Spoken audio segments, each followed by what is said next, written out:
Yeah, I thought we did some really good things. Thought the most uh, important thing was we really competed.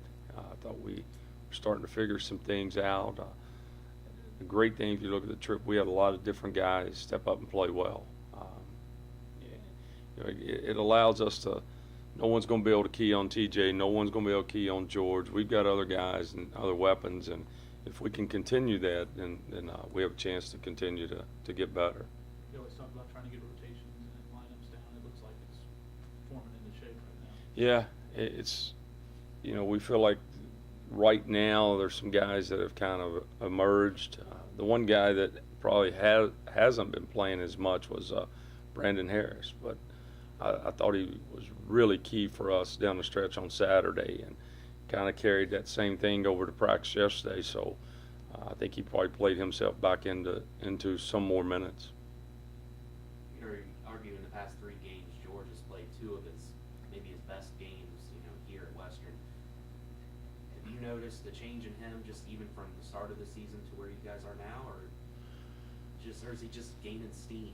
I think he obviously, to me, it looks like he's letting the game slow down a little bit. When he doesn't rush and try to do things really quick in the post, he's usually pretty good. He's playing lower in the post. George is versatile. The thing that he hasn't done as much is step out and make the 15, 17 footer. But I think he's going to do that for us as we go down the stretch as well. Coach, 3 wins in a row after the heartbreaker with Little Rock. How do you think your team has bounced back, used that, and kind of hit stride here? Well, obviously, you find out a lot about your teams and people when things aren't going well. It's easy when you're winning, and I was proud of how they responded. It came back with a tough game on Saturday against Arkansas State, was able to gut out a win, and then to go on the road and win 2 games like we did, it was huge. So now we're back at home playing a very hot UT Arlington team who's won 3 in a row, and we'll get challenged again. Hopefully we can respond in the right way. You touched on Brandon and about his role he hasn't been getting as many minutes maybe as he was at one point. How has he embraced that, and do you see him potentially maybe getting some of those minutes back, or is he kind of settled into a role? Well, I mean, it's all going to be determined by his production, obviously. But, the biggest thing is going to be on the defensive end. Is he locked in off the ball? And once we're in the conference play right now, it's 1 possession, 2 possessions, and you're in trouble if you're breaking down defensively. So we're trying to really emphasize the guys that we're playing the most minutes is our best defensive team. Caden Dickerson, for example, I don't even think he scored on Saturday, but he played terrific. He's always in the right spot off the ball. He made Elford Payton work for everything he got. So that's why he's on the floor a lot. Plus, he is a very capable scorer. He had 9 on Thursday against Monroe. So Brandon, based on how he played Saturday, we may look at him a little bit more at the point.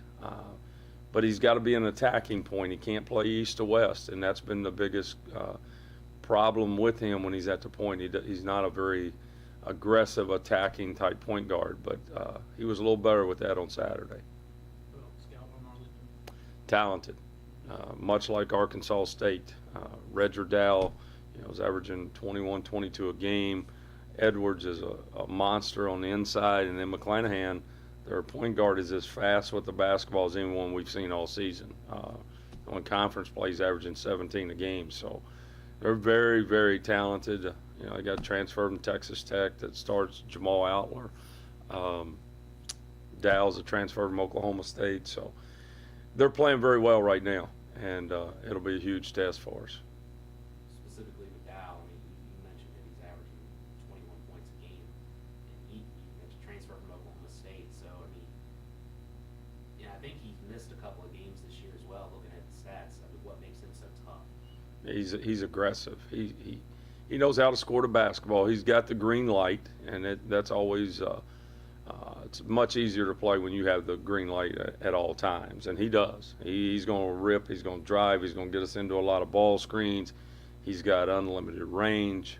He's just a good player. I mean, He started some when he was at Oklahoma State, and very, very talented. Are you disappointed at all you weren't able to take care of business last home stretch? And does that give you guys more motivation this home stretch to take care of business? Well, obviously, we were disappointed. I mean, we felt like Georgia State, it was a total collapse. I mean, I've seen those in the past.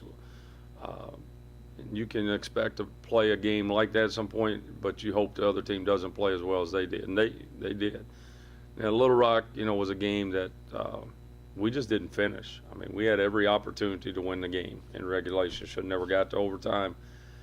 So we were very disappointed that we didn't take care of business. Fortunately, we've bounced back and we're playing a little better. So this is a huge homestand. I mean, we're sitting in second place by ourselves right now.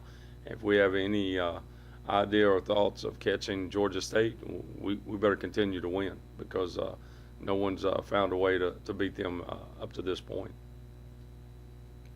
Awesome. Thanks, Coach. All right, guys.